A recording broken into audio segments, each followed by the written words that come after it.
മണിക്കൂറിൽ 12 കിലോമീറ്റർ വേഗത്തിൽ നിശ്ചല ജലത്തിൽ നീന്താൻ കഴിയുന്ന ഒരാൾ 6 km/h ഒഴുക്കുള്ള നദിയിൽ നീന്തി ഒരിടത്ത് പോയി തിരിച്ചെത്താൻ 4 മണിക്കൂർ എടുത്തു എങ്കിൽ എത്ര അകലെയാണ് ആ സ്ഥലം?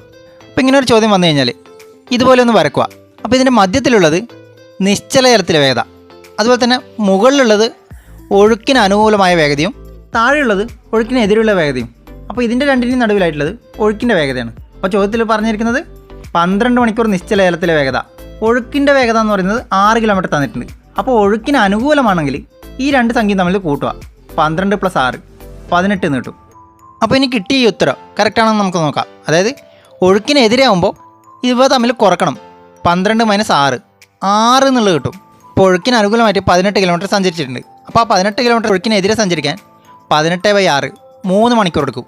അപ്പോൾ ആകെ സഞ്ചരിച്ച മണിക്കൂർ എന്ന് പറയുന്നത് 3 + 1 4 മണിക്കൂറാണ്. അതാണ് നമ്മുടെ ചോദ്യത്തിൽ പറഞ്ഞിട്ടുള്ളത്.